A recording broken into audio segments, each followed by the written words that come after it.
Spearguns in Warframe are few and far between. This one in particular caught my attention as it belongs to Lord Harrow.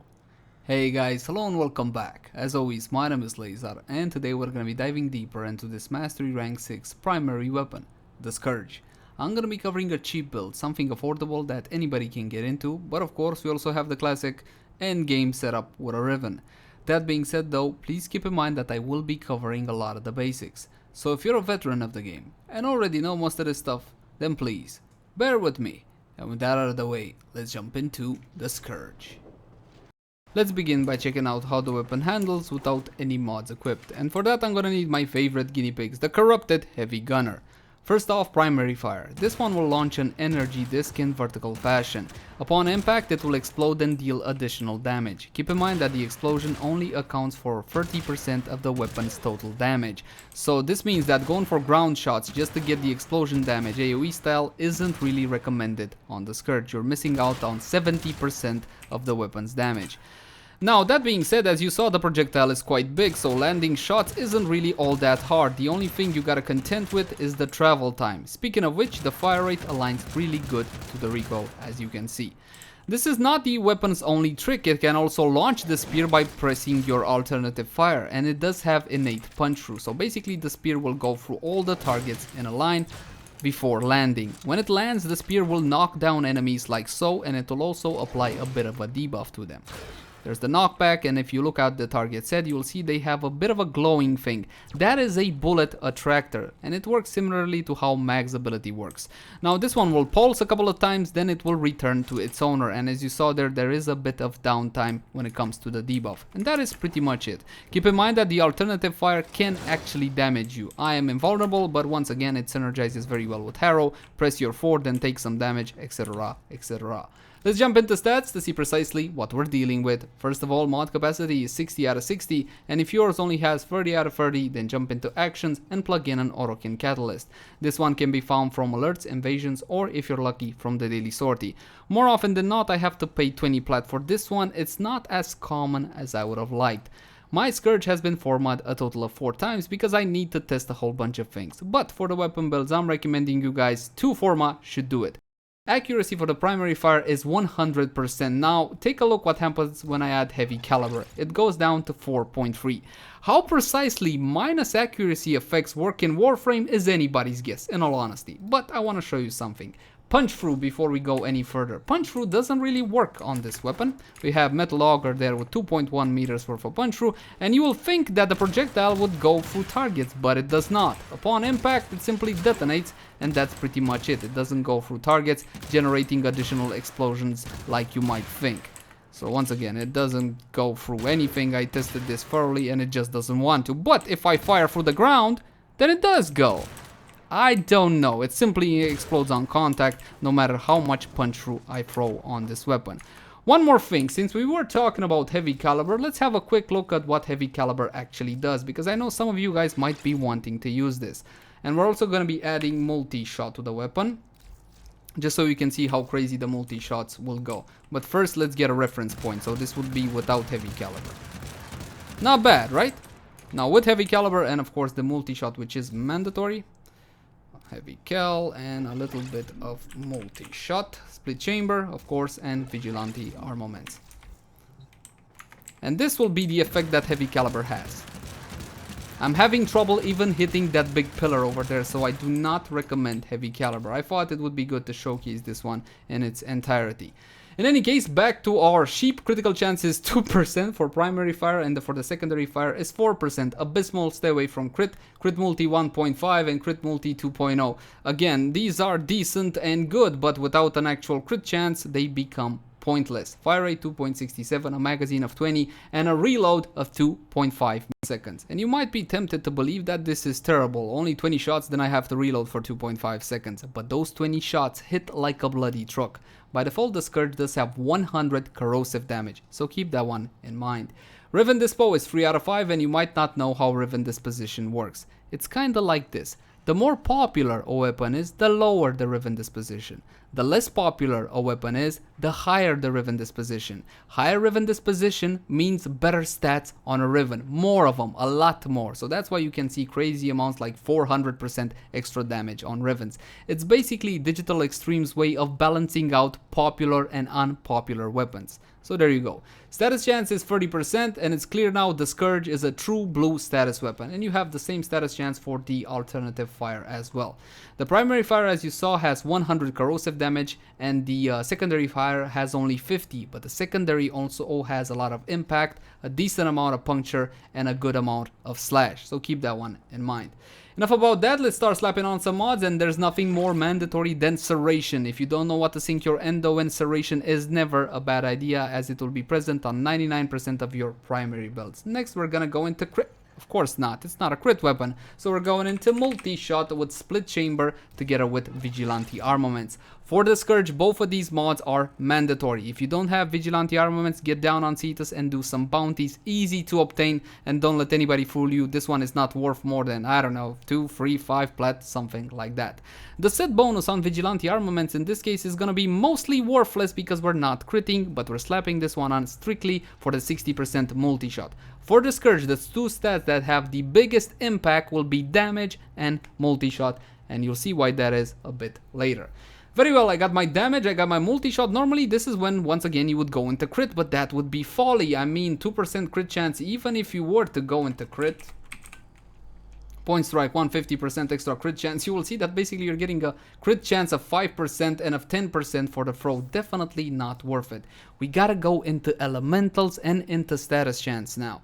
Now, elemental damage should be swapped in and out on a weapon depending on where you're going and who you're fighting. The Scourge does have an advantage and a weakness at the same time. It does deal default corrosive damage, which is great against Grineer in general, especially ferrite armor Grineers, and it's good against fossilized armor of the infested. But when you're hitting something that has a resistance to it, then it's basically a double-edged sword.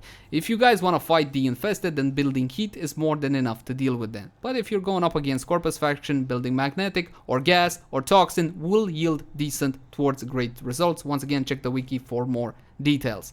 When it comes to the Grineer, now these are some heavily armored targets, and corrosive by default will strip armor from our targets on a status proc. This is a status weapon with corrosive damage, so it's basically made to be used against them. Just keep in mind that on Grineer units you will find two types of armor. You have ferrite armor, which is weak to corrosive damage. Corrosive will deal 75% extra damage against it, and you also have alloy armor, which is weak to radiation. Once again, 75% damage extra.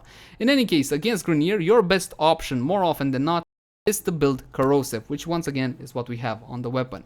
Now, if I was to add even more corrosive to the weapon, I would have to remake the elemental combo within the weapon. Corrosive, as you see from the symbols here, is the elemental combo between electricity and toxin. And if I add more electricity, it simply does not get combined into the default corrosive. Think of this corrosive as a very last mod slot somewhere around here. So once again, I gotta remake that corrosive if I wanna amplify that damage. I got my electricity, I'm going to go into toxin with infected clip, and I use the 90 mods. Infected clip together with Stormbringer, and as you can see now, the corrosive did wash into the default damage of the weapon. I'm not gonna stop here, however. I'm gonna use the 60/60 mods as well, and this is definitely good for the Scourge because once again this is a status weapon, so let's increase the status. Malignant Force, farmable from Corrupted War in the Void, under trade chat 10 to 15 plat on an absolute max. Got my toxin, so let's go back to electricity, and this one can be a bit of a pain to farm. High voltage. Farmable from the mission Na Elgar on the planet Eris. You gotta find all the free secret caches, then upon extraction you got a 5% chance of getting this one or Shell Shock, which is the exact same mod only for shotguns. For your primary builds you will need both of them eventually, but the grind on Na Elgar is pretty grueling, so I wouldn't blame you if you just hit up the trade chat. High voltage currently on PC going between 30 and 50 plat. Please check Warframe Market for more precise prices. We're gonna leave the build as is for now because I want to highlight the problem with overdoing it with status chance, more precisely overdoing it with armor strip. I got 93.3 status chance because of the 260/60 mods and all the multi-shot I slapped on the weapon, and a truck of corrosive 2.6k. What I'm gonna be spawning in are corrupted heavy gunner level 120. Now these guys are no joke, some really tough targets equipped with ferrite armor, which is weak to corrosive. I'm gonna go for headshots, and as you can see, I'm doing a lot of damage to these guys until the health bar turns red. When that happens, all the armor has been stripped away, and with it, there goes my 75% bonus damage against ferrite armor, because again, I'm dealing pure corrosive, and as you can see from the damage numbers, I'm dealing a whole lot less now than I was earlier. Once again, armor gone, no more bonus for corrosive. So as you can see, you can overdo it with the status chance. What is left now on those two guys is basically clone flesh, which is weak to viral damage, or fire. Fire deals 50% against it, and viral deals 75% extra against it. And you might be tempted now to go and build viral damage, but keep in mind that viral and corrosive have a common element, toxin. And you can only pump up the numbers for one of them. For example, let's say that right now I want to build viral on the weapon. Let's swap polarity really quick. By the way, this is free, very useful. Try this one out when making elemental combos. Keep in mind that elemental combos are always 2x2 from top left to bottom right. Now let's get rid of this one. Let's make some viral damage with cold and toxic, infected clip, and cryo rounds. And now I got a lot of viral on the weapon, and the corrosive no longer will receive any benefit. This is my primary combo on the weapon. The corrosive that you see here is the default damage of the Scourge, which gets amplified by serration and the multi-shot of split chamber and vigilante armaments. So if I was to go back and get my electricity, right, Stormbringer, it does not get combined with the toxin of malignant force. As you can see, the electricity is left hanging. Now what you can do is build some heat, and we're gonna be using Thermite rounds. This one is the 60/60 mod for heat, and it allows us to make radiation, and we're back to 93.3% status chance. Keep in mind that the radiation is higher than my corrosive, which again is only the base corrosive, and viral will be top. So let's see if that fixed anything. I built viral in the idea that when their health bar goes red, I'm gonna be able to deal extra damage against them, but with the corrosive being so low, you will see that this build actually does a whole lot less than before. Let's put, I don't know, 10, 12 bullets in this guy's head, and I got what, 10%, 15% of its health done, and that is with the viral app. So when the viral app goes away, actually I did not even 10% of the target's health pool. This is definitely not the way to go. Of course, this is against ferrite. If you were shooting something like alloy armor, it would have yielded slightly better results. You need to understand why the Scourge is so good at applying status, and it's not just the 30% base status chance it has. Each and every single projectile has two sources of damage, therefore two sources of applying a status proc. So keep that one in mind. Anyway, back to our initial build. We had one mod slot left, and this is what I like to call the option slot. Please cater each and every single weapon to your own individual playstyle. Just keep in mind that Shred or Prime Shred will have a limited effect because Punch Through works kinda kooky on the Scourge. Introducing Firestorm as our option mod. Improves the blast radius of specialized launcher weapons, 24% blast radius. This will increase the size of our little explosions by about a meter. Just keep in mind that those explosions only account for 30% of the damage, so I don't really recommend it, and no, Firestorm will not increase the size of the bullet attractors, so keep that one in mind.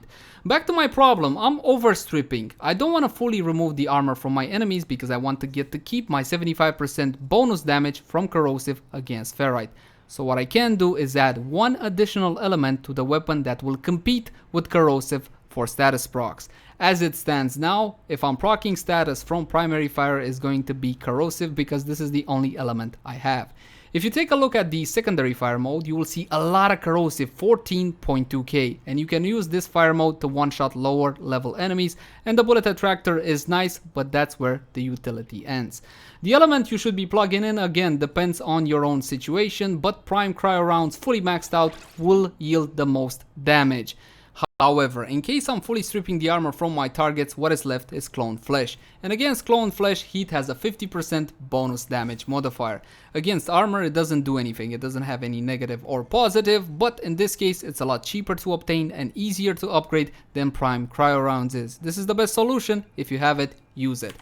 This is the first build I'm recommending to you guys, and I know it was a little bit roundabout, but hopefully the information presented and demonstrated today will help you with future builds. I switched the Vauban to the magic of video editing. I'm gonna put them up into the air so they don't burn all over my floor, and I'm gonna go for straight headshots. And you'll see that the Scourge, an MR6 primary staff weapon, what is it, a spear gun, is capable of taking out one of these high-level targets in a full clip, which to me is absolutely outstanding. I love the Scourge. Actually, it's gonna become my new primary weapon. I highly recommend it to just about everyone. The build is not expensive outside of high voltage.